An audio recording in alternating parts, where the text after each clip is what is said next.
Café Country, a sua dose de triatlon. Pega o seu café e vem com a gente. Fala galera, bem-vindo a mais um Café com Tri. Eu sou o Beto Nitrini, estou aqui com Sérgio Magalhães e Wagner Espadoto para mais um episódio do Café com Tri. Na última sexta-feira, após uma longa entre-safra, finalmente tivemos uma prova internacional em Miami. Fizemos até um episódio pré-prova, onde colocamos as nossas previsões e erramos a maioria delas, né? Afinal, o triatlon também é uma caixinha de surpresas. E como havíamos prometido no encerramento do episódio extra, faríamos uma continuação com o pós-prova. Afinal, nada melhor do que uma avaliação da prova, dos erros, dos acertos, com eles, os atletas que estavam lá. Então hoje vamos receber aqui no Café com Tri nossos representantes no Challenge Miami. Santiago Ascenso, que tem quase 3 décadas de triatlon, foi campeão mundial júnior de triatlon em 99 e 2000, 7 vezes campeão mundial, campeão de Ironman em 70.3. 2009, em 2012, em 2016, 2017 e 3 vezes em 2019. Tá ficando melhor com o tempo, Santiago. E atualmente é head coach da Santi Treinos. E o Fernando Toldi, 8 vezes top 5 em Ironman 70.3, 3 vezes sendo 3 vezes top 3, 11 vezes campeão do Rio Triathlon e bicampeão do Troféu Brasil.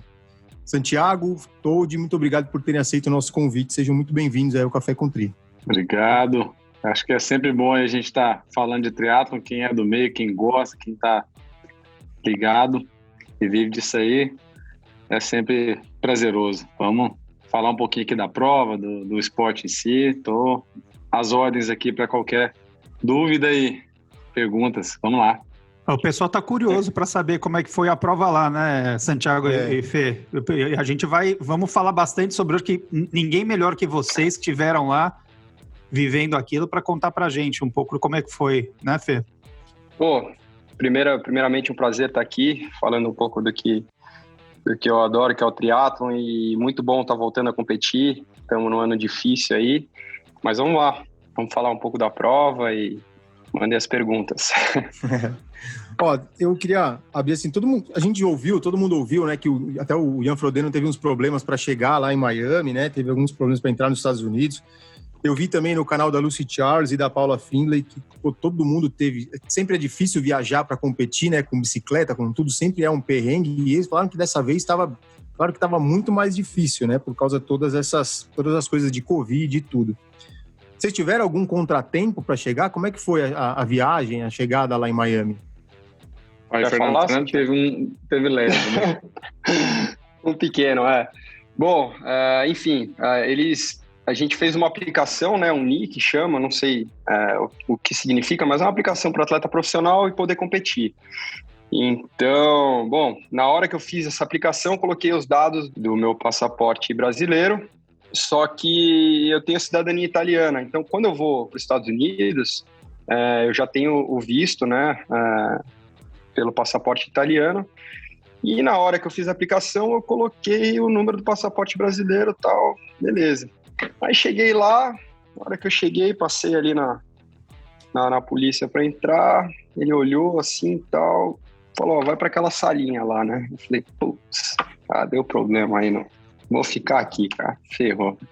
Aí fiquei na salinha ali da polícia umas 2 horas, e aí que eu lembrei disso daí, eu falei, putz, já sei o que foi, na aplicação eu coloquei o número do passaporte brasileiro, eu tô sem o visto no passaporte brasileiro, mas tô com o italiano aqui. Bom, acredito que eles vão interpretar que é a mesma pessoa e não vai ter problema, né?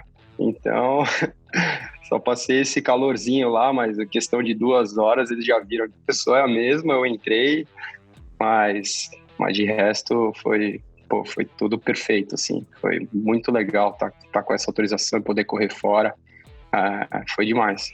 Diz uma coisa, foi feito algum controle, Santiago e Fernando, para vocês realizarem na entrada do país ou na entrada do evento? Eu lembro que vocês comentaram, acho que eu falei com o Fernando e ele comentou que dias antes vocês foram pro hotel e aí rola... Como é que estava esse cuidado com o Covid, né, dos exames e testes? Antes de viajar, você testa, daí para entrar no hotel da prova na quarta-feira, eles fizeram outro teste. E para voltar pro Brasil também. Então, 3 em 6 dias. Entendi. E assim, essa estrutura que a gente viu, acompanhou um pouco de longe, né, que eles montaram para vocês, para os atletas, hotel, tudo mais. Queria que cada um de vocês contasse um pouco das impressões, porque parece que é incrível, né? A estrutura americana, a gente sabe que eles são campeões nisso, né? Além de ser ótimos marqueteiros, eles são muito bons, né, de estruturar eventos, né? Diferente dos europeus, que também são bons, mas acho que os americanos eles fazem melhor, né? Vide as feiras, né, das maratonas que são excelentes e por aí vai. O evento, como é que era? Conta um pouco dessa atmosfera, Santiago e Fernando, no hotel. Era incrível mesmo? Eu entrei no hotel na quarta noite, então acabou que tiveram atletas que veio de outros países, ficaram um pouco mais tempo lá. Assim, na verdade, o Challenge em si é uma organização europeia, né? O Challenge Family. Daí, o que mudou muito para essa prova e mudou muito para a prova de Daytona também, é que quem comprou o Challenge North America é o mesmo pessoal que produz a NASCAR nos Estados Unidos. Então, é um pessoal muito habituado a fazer grandes eventos, trabalhar show, mídia e tal. Então, esse é o grande diferencial desse evento específico aqui. Porque a partir do momento que esse pessoal da NASCAR, o cara que tipo assim, é o CEO do Challenge North America, é o Bill, que é o dono do autódromo de Daytona, porque o autódromo é privado. Então, os caras fazem muito bem essa parte do pré, e eles têm tido uma visão que eu venho defendendo aí há muitos anos no triatlon em geral, não só no Brasil, mas no mundo, que é da valorização do atleta profissional, que é o atleta profissional que dá o show, é o atleta profissional que perpetua o esporte, que é uma visão que vai exatamente contrária ao que o Ironman, a marca Ironman tem feito no mundo, né? Que é deixar o profissional sempre de lado, começar a fazer aquelas provas onde são só amadores, então visando basicamente lucro, merchandising, inscrição, etc e tal, e vendo o profissional como um gasto. Os caras aqui não. Tipo assim, não, vem o hotel da noite tal é por conta da prova, você conseguiu toda essa parte de documentação, a gente só mandou os dados, os caras fizeram tudo, chegamos lá, já estava com as NES todas prontas, então eu vejo que enxergaram. E aí juntou um outro fato interessante, que com a entrada da PTO no circuito aí, a PTO tem apoiado muitos eventos do Challenge, né? Então, o foco da PTO é exatamente esse, dar essa visibilidade para o atleta profissional, fazer com que o atleta profissional tenha o valor que tem nos outros esportes, porque eles sabem que é isso aí que faz com que a mídia venha, que envolva mais dinheiro no negócio e faça com que o negócio cresça, entendeu? Os ídolos são os profissionais, né, Santiago? Sempre tem que ser, né? A gente já falou isso algumas vezes aqui, ninguém começa a jogar basquete porque viu alguém jogando no parque ou porque tem um amigo que joga bem, né? Começa a jogar basquete porque você viu o LeBron James, os caras jogando, e você vai são esses caras que inspiram, né? Acho que isso é o... Com certeza. E é quem tá no esporte, né? Sempre que a gente fala disso aí os bons amadores, que são muitos no Brasil, então mais do que no resto do mundo, essa história aí do amador que performa bem, eu vejo que é mais forte até. O Andy Potts, quando teve ano passado lá no camp, falou, cara, eu nunca vi nada igual. Tipo assim, meus camps vão lá, eu estou querendo aprender a pedalar, aprender a trocar marcha, aprender a nutrição. Aqui o cara quer andar 48 por hora, então é muito diferente. E a gente até desenvolveu uma tese sobre isso, depois se tiver tempo a gente fala dessa diferença do atleta amador no Brasil e aqui, especialmente nos Estados Unidos. Mas, assim, esse pessoal fica um pouco sentido quando a gente fala isso, né? Mas não é desmerecendo de forma alguma. Mas a grande diferença é que o atleta profissional, quando vai estar no esporte ali, age o que houver, porque é o trabalho dele. Enquanto o amador, a gente nota, e a gente pode citar dezenas de casos aqui, ao primeiro interpé da vida, o cara deixa o esporte, porque o esporte para ele é segundo plano, né? De onde vem a fonte? O cara perdeu o emprego ou mudou de emprego, ele vai parar o esporte, sendo bom ou não, o que for. A mulher ficou grávida, vai parar por algum tempo que seja. Então, não é essa categoria de atleta que perpetua o esporte, qualquer esporte, né? Então, além da inspiração, tem essa parte, no meu ponto de vista. Não, sem dúvida. Eu queria perguntar até para os dois, assim, que é uma dúvida que eu sempre tenho, né? A gente aqui no Café com Tri, nós sempre demos muita importância e, como o Beto falou, nós discutimos muito a questão do atleta profissional. O Beto diversas vezes, né, já falou, inclusive, que sem o atleta profissional, a gente não tem ídolo e o esporte vai acabar. Concordo com você quando você também, Santiago, fala do lance das provas e desse abandono, de certa forma, dos atletas profissionais. Eu queria saber o seguinte, qual seria um plano que vocês dois acreditem que funcionaria para os atletas profissionais se mobilizarem aqui no nosso país para que provas como essa que nós acabamos de acompanhar também acontecessem por aqui ou sistemas parecidos? Eu acho que transmissão. Eu acho que as provas têm que ser televisionadas, não televisionadas, talvez seja um caminho um pouco mais longe de se pensar. Mas, assim, uma coisa dinâmica, que nem a prova que a gente fez em Brasília, foi impressionante a quantidade de gente que estava ligada às 6 horas da manhã acompanhando a gente. Surreal. Então, assim, se isso se repetir nas próximas provas, é sucesso. Então, tem que ter, eu acho que todos os eventos que forem fazer e que a gente esteja presente, eu acho que uma transmissão ao vivo é fundamental, porque as pessoas gostam de acompanhar, de ver essa rivalidade, de ver a disputa. Então, a gente tem que gerar mídia, eu acho que tem que ter a prova, tem que ter transmissão, e isso cria expectativa, as pessoas querem ver, sabe? Então, eu acho que eu acho que o primeiro passo é isso. Eu acho que não, acho que esse é o segundo passo, no meu ponto de vista. Eu acho que grande parte desse desinteresse também das organizações, até mesmo do Ironman, de investir no profissional, é nossa responsabilidade. Porque, cá entre nós, é uma classe muito, muito, muito, muito, entre aspas, fraca em termos de promoção pessoal. Eu acho que, assim, não entrou na cabeça, e eu não estou falando de atleta brasileiro, não, estou falando de nível mundial. Eu acho que ainda não entrou na cabeça de todo mundo, agora tem entrado um pouco mais, mas se a gente pegar 2 anos atrás, que o mundo mudou. O mundo hoje, cara, mudou completamente, o negócio é para ontem. Eu costumo dizer que, assim, quando eu comecei no triatlon lá na década de 90, se eu ganhasse uma prova, cara, eu aparecia no jornal da cidade, aparecia no Globo Esporte, aquilo ali era o máximo, todo mundo via, tal, passava, o porteiro falava, o cara, todo mundo via aquele negócio. Só que hoje em dia ninguém mais lê o jornal, cara, ninguém mais assiste o Globo Esporte. Tipo assim, ninguém mais é muito, mas assim, perdeu muita visibilidade. A mídia hoje é a gente que faz. Somos nós que temos que fazer essa divulgação. Hoje é Instagram, hoje é Facebook, hoje é o novo profissional, né? É o novo não adianta mais ganhar a prova, cara. Somente ganhar a prova não vai te trazer uma coisa que eu estou tentando amarrar. Porque meu menino tá muito engajado nesse negócio de esporte. Tá com 15 anos, tá amarradão, tá treinando e tal. Só que ele detesta esse negócio de postar de mídia social. Ele não faz. Você entra no perfil dele, lá tem 2 postagens da vida. Eu falo, Luca, o negócio é o seguinte, você pode ser o melhor triatleta do planeta hoje e daqui a 5 anos, que se você não promover isso aí, você não vai chegar a lugar nenhum. Você não vai conseguir patrocinador, você não vai conseguir apoio de nada, você vai ser um bom triatleta aqui e ponto, e acabou, você não vai prosperar. E o triatleta profissional ainda não entendeu isso, que mudou. Não adianta mais ser bom, você tem que ser bom e ser bom de mídia social. Você tem que fazer as 2 coisas ou contratar alguém que faça. Só que aí contratar alguém que faça e falta dinheiro não dá, então tem que fazer. Tem que entender que tem que destinar um tempo lá, vai ter 1 hora de natação, 2 horas de pedal, 1 hora de corrida e 30 minutos por dia para fazer mídia social. Faz parte do trabalho. Enquanto a gente não entender isso, não vai prosperar. E é isso que a PTO está tentando fazer, eu acho. Olha aí, já temos a 5ª modalidade do triatlo, hein? Ô, Santiago... Tem o descansar, alimentar e a sexta, né? Ô, Santiago, você sabe que você falou um negócio que é total. A gente fez um episódio aqui com a Akira, que você conhece, e o Akira que fez, né, o Team Bravo, a gente falou um pouco sobre isso, sobre o que faltava, né, nos atletas, o que faltava para o esporte. E aí a gente fez um paralelo, assim, isso que você comentou, o Globo Esporte, a televisão, há 20 anos atrás, 15 anos atrás, para você se promover ou aparecer, você precisava realmente de um veículo de mídia, né? Se você não tivesse o rádio, a TV, o jornal, a revista, você não aparecia.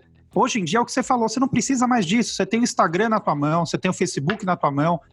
Então, assim, depende de cada um de nós mesmo, né? Assim, nos promover. E aí é uma quebra de cultura, de paradigma. Além de ter que treinar, além de ter que performar, vou ter que me promover. Puta, vai ter que se promover, ou senão vamos ter que colocar alguém para fazer. Uma pessoa que eu acho que é amigo de todos aqui, amigo de vocês, que eu admiro que faz isso muito bem, é o Vinhal. O Vinhal é um cara com certeza, que faz muito bem, né, isso. Além de ser um super atleta, é um cara que tem as mídias sociais, faz parte do dia a dia dele isso. Então, e concordo também com o Fernando, quando ele fala, a questão da transmissão, ela está diretamente ligada, eu como uma pessoa de publicidade e comunicação, com o resultado do que volta, né, para o patrocinador. Porque como é que eu posso pedir patrocínio? Por exemplo, você tomando Gatorade aí. Como é que eu vou virar para falar, Gatorade, putz, me patrocina? Aí ele vai perguntar... Por quê? Por quê? O que você vai me dar de resultado? A Dux, né? Onde me patrocina? pô, vai estar só na minha roupa. Não, mas tudo bem, na tua roupa aparece aonde? Então, assim, tem que filmar, tem que botar no Instagram. E isso é uma coisa que a gente... É o tal do engajamento, né? Hoje a palavra de ordem é o engajamento. Então, e eu acho que os amadores, incrivelmente, a gente vê, inclusive, acho que tem uma atleta tua, que é a La Fabrini, né? Que faz isso lindamente, né? Quer dizer, ela é uma atleta amadora, né, que performa super bem, mas ela tem a veia como influenciadora nas mídias sociais muito forte. Eu brinco que eles têm muito a ensinar ainda para os profissionais, os amadores, e por isso muitas vezes tem mais exposição, né? E isso também gera uma puta briga, né? Profissional com ciúme, por que deu dinheiro, a marca tal, investe em tal atleta, por que não investe no profissional? É só por isso, cara. Que, querendo ou não, tem milhares de amadores, enquanto a gente tem dezenas de profissionais. Então, estatisticamente, vai ter muito mais gente para poder fazer. E acaba que, sei lá, tem mais tempo, cansa menos, tem um monte de fase, mas fazem. Então não dá para criticar quem faz também, né? E ainda nesse assunto, pessoal, fala, Todd, pode falar. Só para fechar aqui, deixa eu tentar concluir. Eu concordo com tudo que o Santiago falou, eu acho que a gente tem que se puxar para fazer mais, só que eu acho que também isso é muito de perfil, sabe? Tem gente que tem mais facilidade, tem outros que não tem tanto. Se deixar, eu não posto nada. Mas eu sei que eu tenho a obrigação, como atleta profissional, de aparecer. Então eu me forço a fazer, mas confesso que não é muito natural para mim.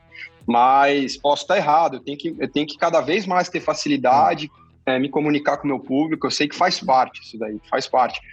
Mas eu acho as duas coisas. Eu acho que isso é importante e eu acho que é muito importante os eventos começarem a pensar nisso daí, fazer uma transmissão ao vivo via Instagram, porque todo mundo tá ligado no Instagram, eles sabem quando a gente vai competir, ver essa disputa é muito importante. Então, eu acho que assim, quando as provas voltarem, eu acho que, vai ter a categoria profissional, tem que ter, entendeu? A gente tá com o nosso triatlon ali, que eu acho que a gente tem que mobilizar nesse sentido também, das provas que a gente tiver, ter essa transmissão, e acho que aí uma coisa ajuda a outra, entendeu? A promoção do atleta, o evento ao vivo, passando, e as coisas vão acontecendo, o esporte vai crescendo, e eu acho que é mais ou menos por aí o caminho.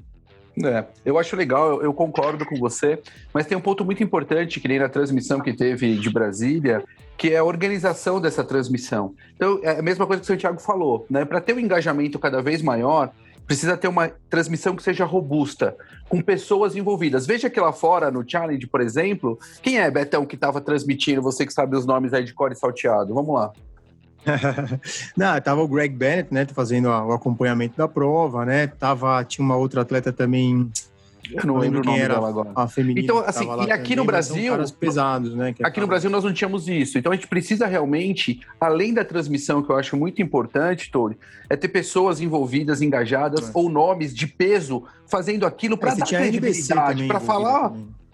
Mas para falar com um pouco mais de credibilidade, um pouco mais de técnica, para que a coisa seja bacana, entendeu?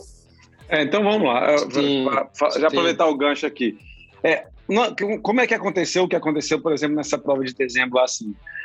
A partir do momento que o Ironman Brasil anunciou lá talvez em agosto, que não teria profissional na prova de novembro, daí eu mandei uma mensagem num grupinho que a gente tinha já de WhatsApp dos profissionais para instigar o turma, isso aí criou força, a gente entrou em contato com o pessoal da PTO, que o Reinaldo tem uma ligação com um dos diretores, e aí eles nos ofereceram a oportunidade de pagar o valor que seria da premiação para o Ironman Brasil.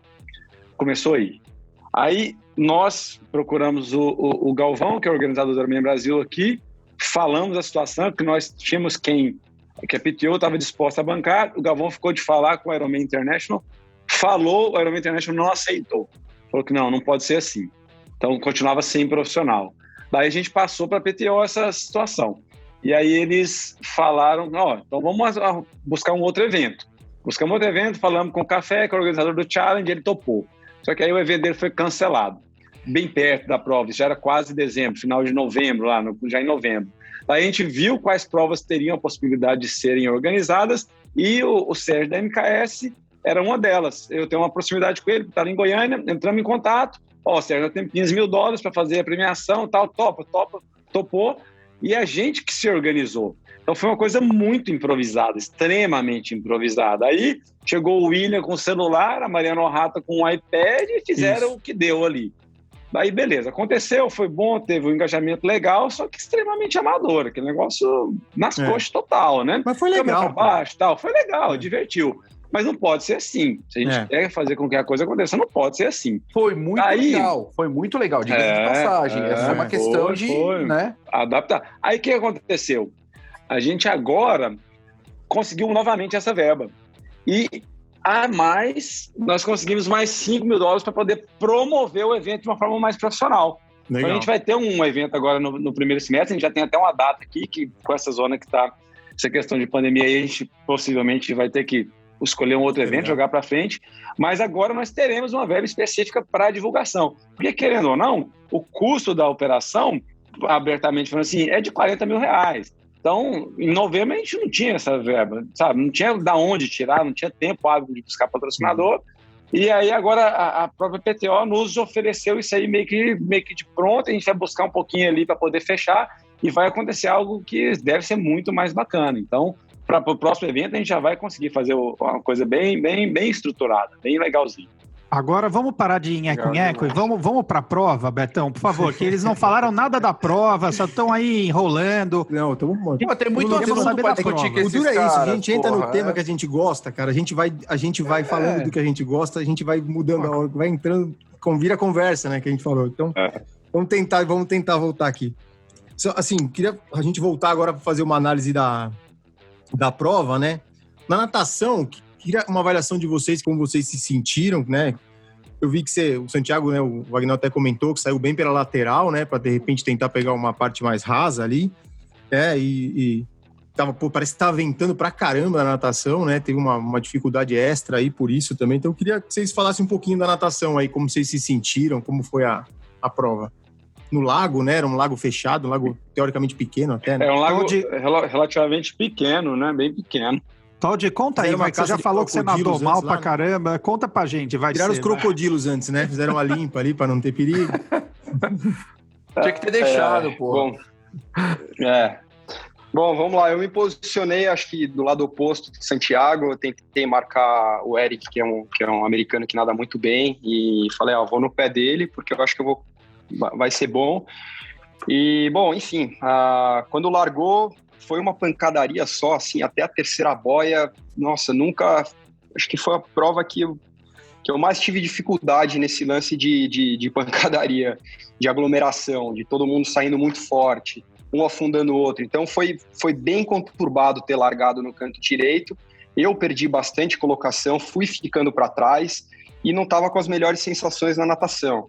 Então, assim, depois que virou a terceira boia, eu já vi que estava bem para trás, não estava com as melhores sensações, assim, de deslocamento, de puxada. E, bom, eu na hora tento não deixar abalar, continuo fazendo força, tentando buscar, mas no momento que você já ficou para trás, é complicado. E eu sempre tive uma saída boa. Então, depois eu acabei fazendo uma análise mais friamente, por que aconteceu isso e tal. Então, acho que o esquema que eu levei à natação nos últimos meses, eu acho que interferiu também. Inclusive, eu até quero, onde eu tô meio que morando ali próximo de Campos do Jordão, São Bento do Sapucaí. Estou pensando em fazer uma raia ali, deixar meu centro de treinamento bem profissional, porque assim, não dá. Competir nesse nível sem estar com uma natação muito boa, não dá. Mas eu senti na pele uma coisa. Entendeu? Então, os últimos meses... Quem montou essa estratégia de largada de natação? Foi você? Não, porque a prova era curta, a natação era curta. Sim. Né? A primeira boia ali extremamente próxima.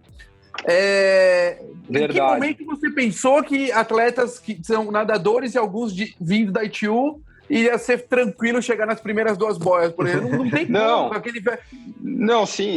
Foi o que eu falei, foi o que eu pensei, cara. Foi exatamente o que eu pensei. Cara, preciso me afastar da pancadaria, senão eu vou afogar, já não nado. Os caras podem passar por mim, eu vou afogar, né, bicho? Eu saí bem no cantinho ali, ó. Depois da imagem até vi. Você foi esperto, você pegou a parte rasa ali, ó, menos água, rasinho ali, ó. E aí a gente chegou na boia, chegou no bolo ali. Eu tava exatamente. Sensacional. Por você ter treinado muito tempo estático, você acredita que isso te prejudicou muito na prova? Olha, assim, eu vou te falar que eu até gosto de nadar amarrado. Eu acho que você trabalha bastante forças, trabalha os grupos musculares, mas não dá para ficar só nesse esquema. Eu acho que se você fizer um bloco muito bom de treinamento na piscina, você tá com as suas referências de tempo e tal, e eu preciso ir para as montanhas, ficar 2-3 meses treinando legal lá, vai segurar nadando amarrado. Eu acredito que vai segurar. Agora, por um longo período, isso prejudica. Você precisa estar na piscina, você precisa tirar tempo. Eu senti na pele ele.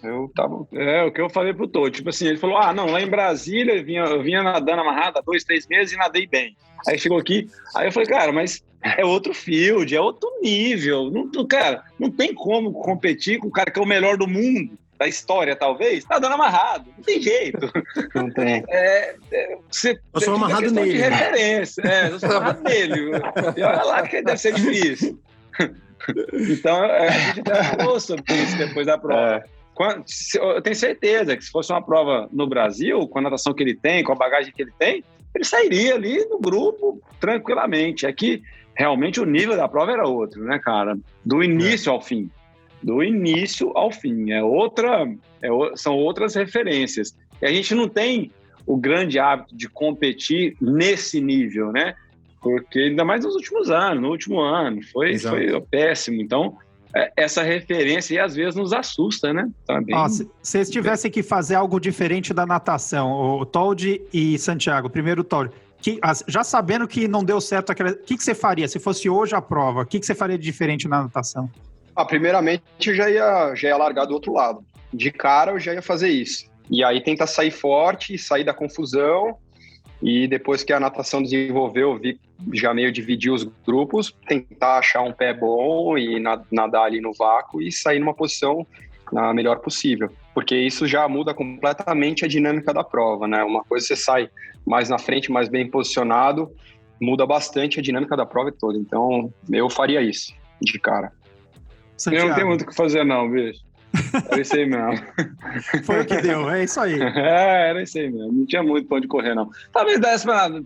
Mas não tinha muito o que fazer, não. Era isso aí mesmo. Eu dependo muito da situação, assim, como a natação não é o forte, eu não consigo dominar a situação ali, eu vou muito no fluxo ali, vejo o grupo, vejo tal. Então, minha natação foi ok. Não tinha muito mais a oferecer ali pra prova, não. Era isso mesmo. Ô, Betão, vamos pro pedal? Já vamos, né? Então, no pedal, eu tinha entendido que ia pegar só aquela parte cheia de curva para chegar no oval. E aí depois ia ficar no oval direto, que nem foi Daytona. Aí quando eu vi a entrevista do Sanders com o Bob Babbitt, que ele falou que ia ficar quebrando ali dentro, né? Que ia ter todas aquelas curvas, não ia ficar no oval, na verdade, né? Você ia ficar quebrando, tinha vários cotovelos ali, né? Para vocês também houve essa surpresa? Também até eu vi o Santiago fez uma live, né? Que vocês fizeram outro... Sei lá... Não sei se mudou de repente ou se eu entendi errado, sei lá, ou estava mal explicado, porque os sites do Challenge também são bem complicados para entender percurso, né? Não, a gente ficou sabendo disso aí na quinta-feira, né, Todd?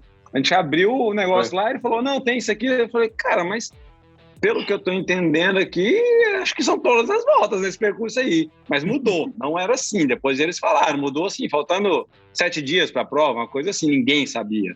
Sabe que ia ser no misto. Todo mundo achou que sairia no misto a partir do momento que cruzasse a linha, 17 voltas redondas, assim, ovais. E ponto. Não, mas aí chegou lá e falei, caraca. Tanto que na sexta-feira, quando nós fomos... Na quinta, quando nós fomos fazer o reconhecimento, a mulher falou assim, só pode pedalar no oval, não pode pedalar onde vai ser o pedal, não. E a gente meio que no Somebody Love ali, demos umas 2 voltinhas no meio para ver, porque não tinha ideia de como eram as curvas, né? E eram curvas de verdade, curva de 180 graus praticamente, bem pegado. Eu tô estranhando que o Vagnão não vai fazer uma pergunta técnica de coach aí, Vagnão. Não vou, eu não posso, eu tô... Como não? Mas o... Vetado. Eu tô vetado. Eles falaram pra não polemizar nada. De coach pra coach, você pode fazer pro Santi, não tem problema. Eu vou fazer depois pros caras em off, melhor assim, eu brigo com eles em off, pra não discutir aqui. Porque mudou, isso daí muda demais a estratégia da prova, né? Porque uma coisa é você ficar no oval ali, né? E outra coisa é você ter curva, freia, acelera, são outras características de percurso e de prova, né? Vocês tinham alguma estratégia que teve que mudar?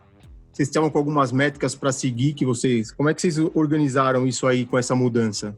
Ou, sei lá, ou no profissional não tem tanta essa coisa de métrica, né? A gente vai por tudo ou nada mesmo e vendo o que dá, né? Não, na prova nossa não adianta ficar ali, não, minha potência, isso, aquilo, não, tem que seguir aquele cara, se você não for junto aquele cara, acabou sua prova, né? Então, não tem muito o que... O resto ali é meio que consequência, os números ali são um pouco consequências, né? Então, saiu ali, tem que ir com o cara, e aí o que muda é que alguns são mais habilidosos, outros menos. Um caso bem específico que a gente pode falar dessa prova é o Matt Hanson, que em Daytona fez uma super prova, fez um pedal que ele conseguiu ficar ali com o grupo, e no final, com a corrida dele, ele foi lá, foi segundo, e nessa prova nós passamos por ele, o cara tomou 5 minutos da gente, ele deve ter tomado quase 2 voltas o Frodeno na bike, porque ele disse que foi o percurso mais técnico que eu já devo ter feito na vida. Então, não era desse tanto não, mas era um percurso bem técnico, porque além das curvas tinha a questão do vento, né, que o vento forte jogava para fora ou para dentro em algumas situações que desestabilizava a bike, então realmente foi um percurso bem difícil, bem técnico. Mas em termos de estratégia, não tem como mudar muito, né? Porque você tem que ir com quem está na frente, dentro da regra ali e tal, mas tem que ir com eles, porque ganha não é o que faz a maior potência, é o que chega primeiro. Não, eu acho que por ter essas curvas mudou bastante a dinâmica. Eu acho que para quem tem mais habilidade na bicicleta favoreceu.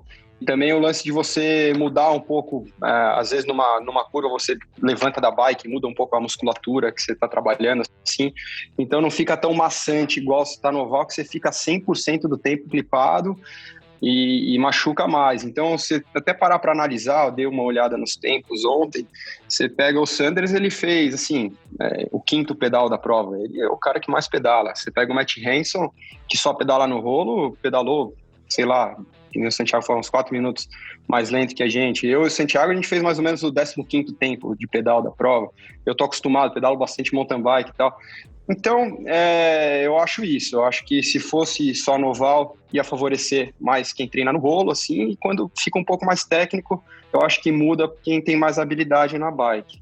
É um ponto importante, porque basicamente triatleta de longa, a gente sabe que a habilidade na bike em termos de cotovelo, curvas, retornos é menor, porque o cara sabe que é uma ida e uma volta, né? Basicamente, vamos falar assim. Então a gente sabe que tem esse problema.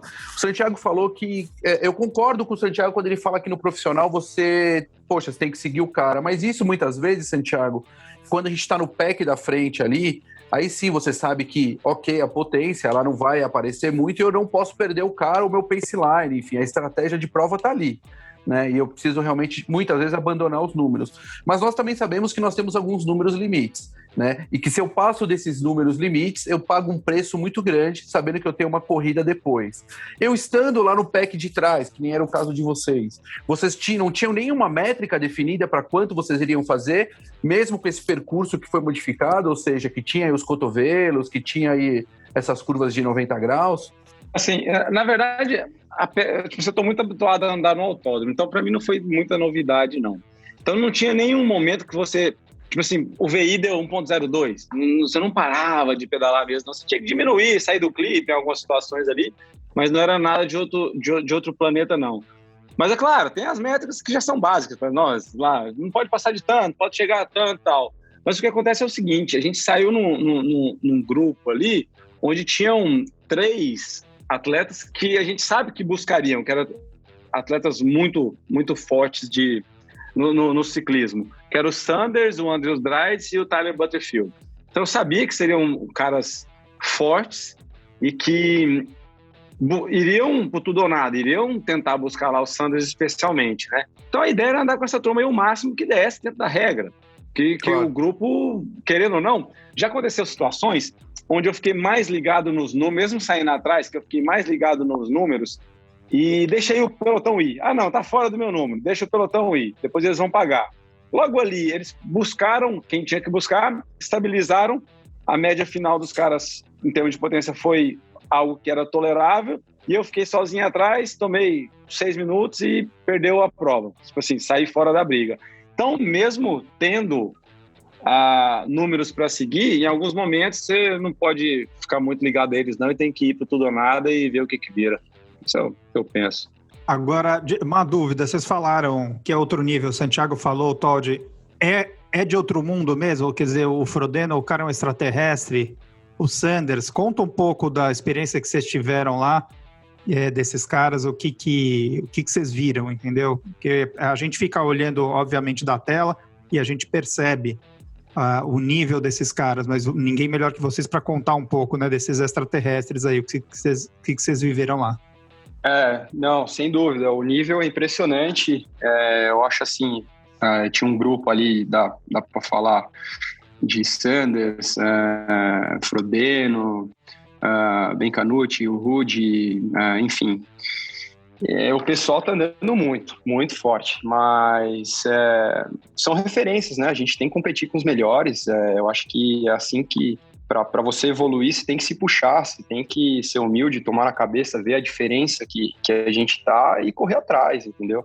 Então, eu acho muito legal largar com eles, sei de toda a dificuldade que os caras vão chegar na frente, mas eu acho que analisar esse gap e você treinar direitinho, tá motivado e depois competir de novo, ver que você tirou esse gap e ir buscando evolução, é fundamental.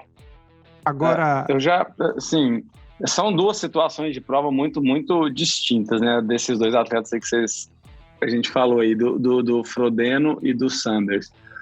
O Frodeno, a impressão que dá é que, assim, tá o tempo inteiro sob controle.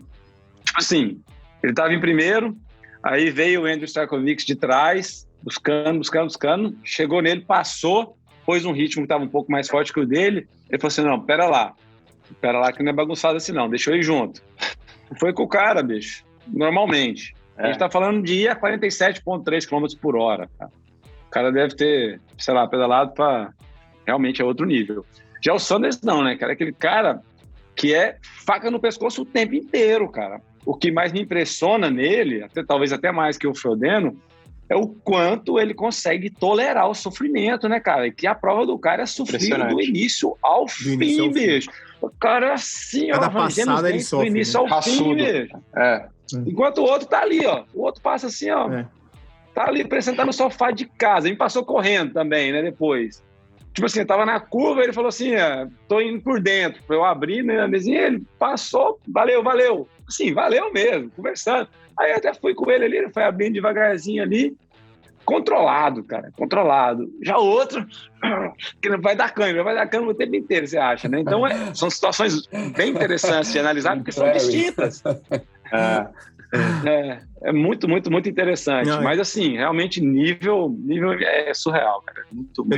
Eu até comentei com o Marcos Paulo Reis, que a impressão que dá do Frodeno é que, assim, ele faz a prova dele ali, tranquilão, no ritmo, parece Z1, Z2 ali, que ele vai.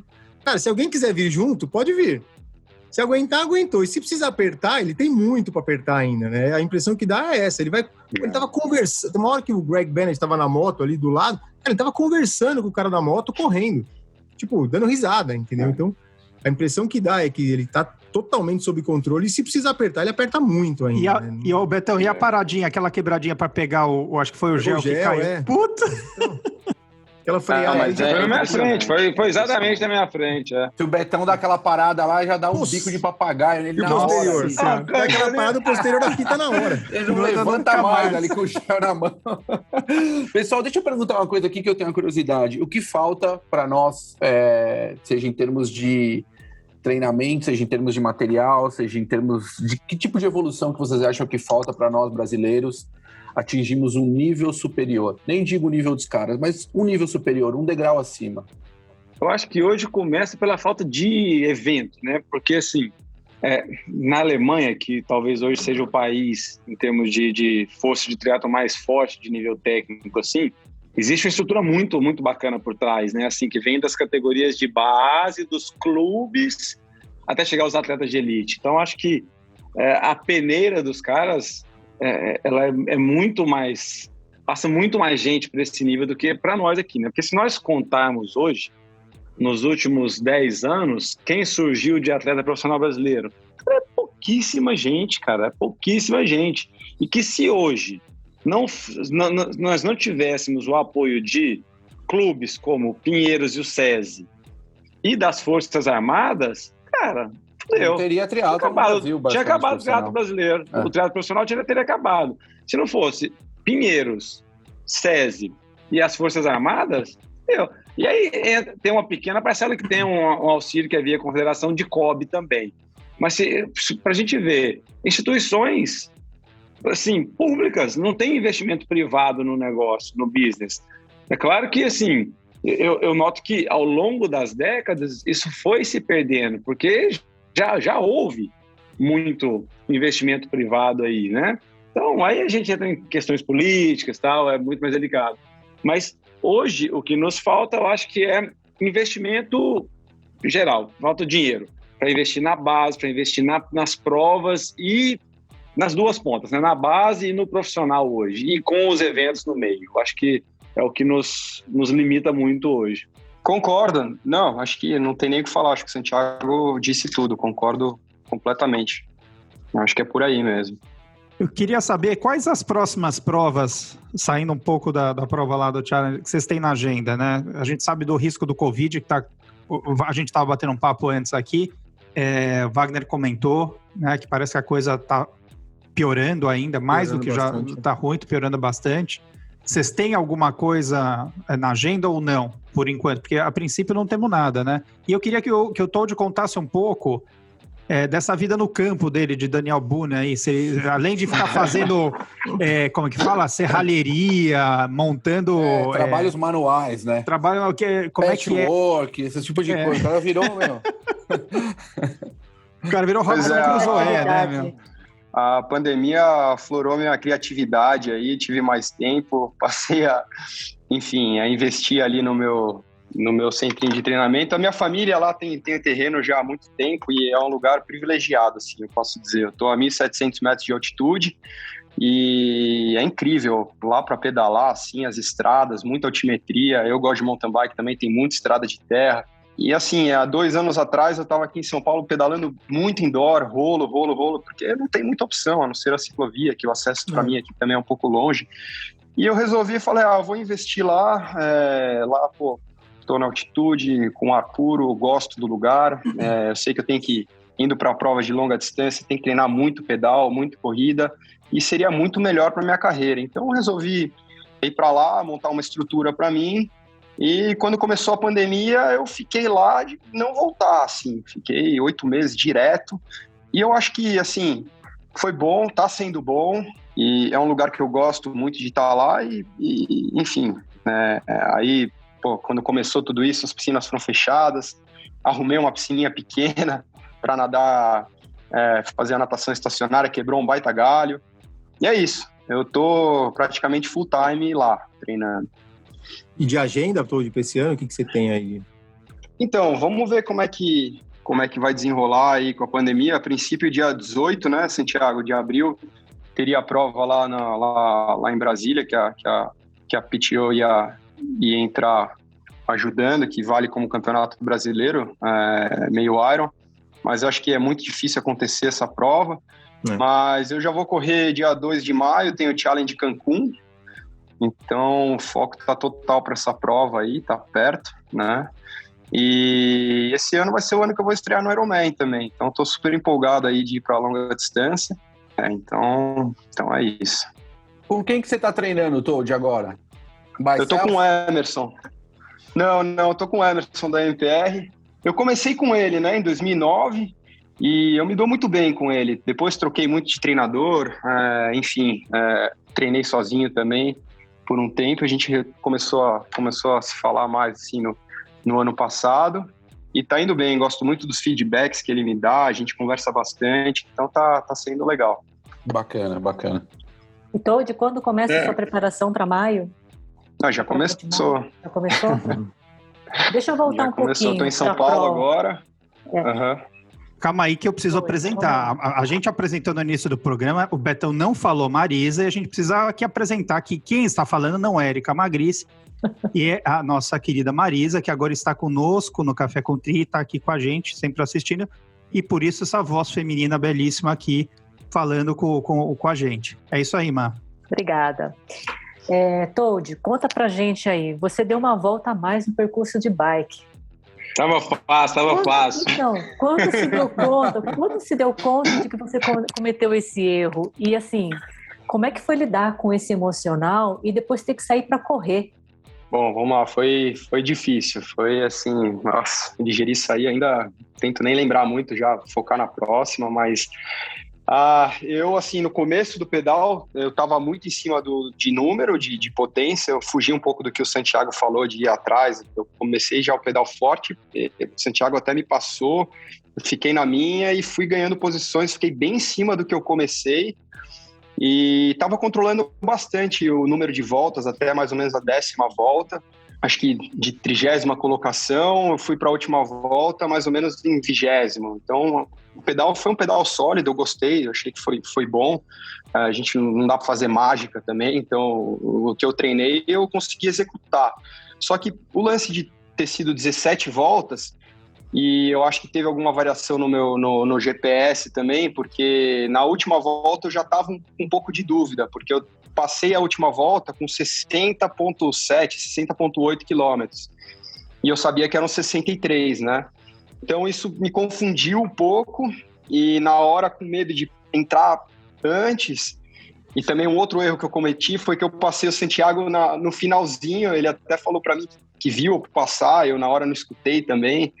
Enfim, deu 500 metros que eu passei ali, eu já vi que eu tinha cometido esse erro e, bom, aí fiz mais força ainda para acabar o pedal e foi um erro, assim, inaceitável, mas faz parte também, né? A gente tá com muito falta de rotina de veja que eu ia falar você errou, mas diversos outros atletas erraram, inclusive erros bobos, erros muito amadores, vamos dizer assim, de iniciante, mas porque também, se a gente avaliar, vocês estão sem prova, sem ritmo competitivo, né? Então a gente tem que dar esse alento aí e faz parte, é isso aí mesmo. Não, acabamos fazendo um momento roda presa do Toad aí, né? A gente sempre tem aqui no... Já foi, né? Acho que eu já respondi. Episódio, acho que eu nem preciso mais. Um momento roda presa aqui, né? Aí até ia pedir pro Santiago também, Santiago, se tiver qual um momento que você... Se tiver algum dessa prova, era legal da gente fazer também, de você comentar alguma coisa aí desse... Eu acho que o Santiago Nessa prova, teve algum momento que você teve um momento que você... Aquele momento que você tava pegando na grama lá no fundo do lago lá pra puxar, vai. Conta a verdade aqui, abre esse coração peludo aí. Não, na corrida, não, no quilômetro 5. Minha prova foi redondinha, mas naquele exato momento onde o Frodeno deixou cair o gel, eu vim ali marcando, e assim, circuito oval, né, cara, vou fazer o mais próximo possível da linha aqui, que é o menor caminho, né? E eu tava de Alpha Fly, que é um tênis grandão assim, eu pisei entre o final da pista e o mato, deu uma cambaleada, assim, até um cavaco, quase caí. Temos imagens disso, não? E o pior é que tem, cara, que um amigo meu viu. Acho que ele tava, assim, focando o Frodeno de longe, foi exatamente a hora que caiu o gel, então me pegou catando um cavaco, assim, meio que de longe, mas aí já aprumei o corpo de novo aqui e continuei. Faz parte. Sensacional. Marisa, você quer fazer mais alguma pergunta, Beto? Eu queria fazer uma pergunta para o Toad de novo. Toad, pegou no seu pé, hein, Toad? Não, vamos lá, estamos aqui para isso. Você buscava o top 15, né? Mas você ficou em 28º. Se você pudesse voltar no tempo, o que você faria de diferente na prova para poder buscar o top 15?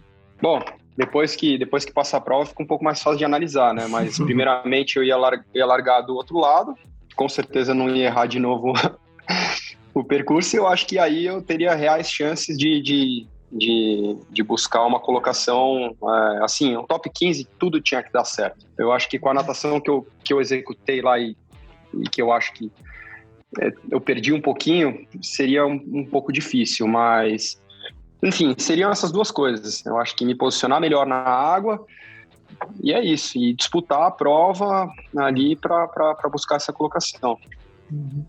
Ok. A gente tem um outro quadro aqui, além do momento roda presa, a gente tem um quadro aqui que é o Ídolos do Tri.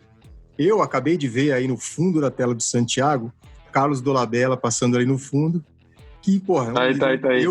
Eu que tô aqui no triatlon desde 97, além de acompanhar o Santiago há tanto tempo aí também, sempre... Carlos Dolabella foi um dos caras que começou aqui o negócio. Então eu queria que você, Santiago, e você, Toad, falassem um ídolo que vocês tiveram no início, ou que vocês têm até hoje, pra gente, no próximo episódio, poder falar desse ídolo no nosso quadro aqui. Cara, assim, um cara que eu cheguei até a competir junto com ele, que é puta referência aí, é o Leandro Macedo. Não sei se ele já esteve por aqui, mas é um cara que tem muita história para contar e é grande referência, né? Uhum. Mas é um cara que eu admiro bastante aí. Nós convidamos o Leandro, estamos esperando a agenda só. Leandro, vamos falar com a gente aqui, meu. O Leandro é o cara mais citado como ídolo aqui, é o Leandro. E aí, Toad?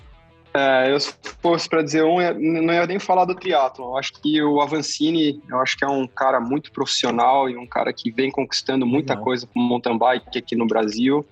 E eu tenho ele como referência, acho que além de um baita atleta, uma pessoa também, e as atitudes dele, tudo, eu acho que ele é um ídolo.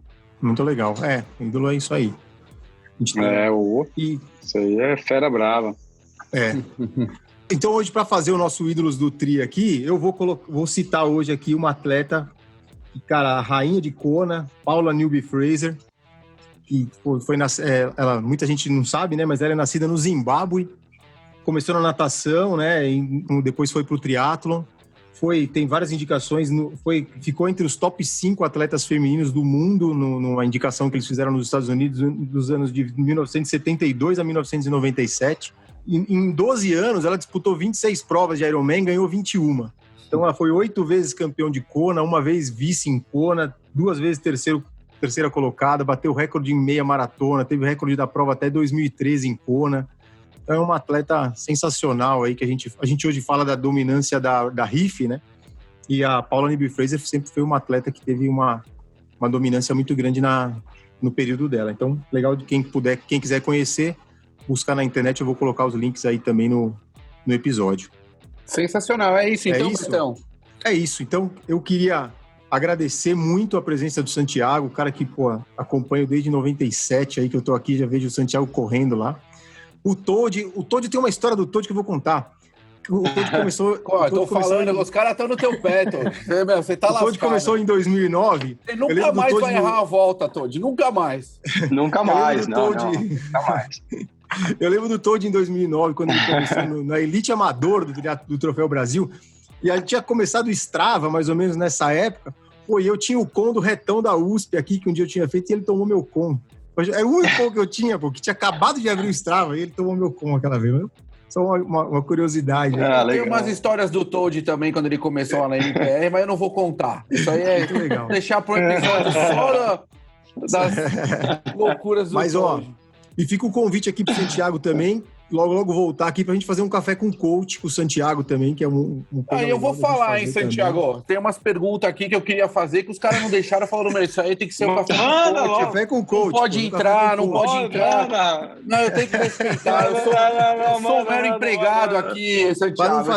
Para não perder 2 programas em um, pô. Santiago merece 2 programas. Beleza, galera? Gente. Então siga-nos nas redes sociais, @café com triatlon. Sigam-nos no Spotify, pode recomendar no Apple Podcast, fazer a avaliação, a gente fica feliz. Se vocês puderem dar um feedback também quando sair o episódio. E é isso aí. Beleza? Muito obrigado a todos. Valeu, pessoal. Valeu. Obrigada. Obrigadão, viu? Café com Tri, a sua dose de triatlon. Pega o seu café e vem com a gente.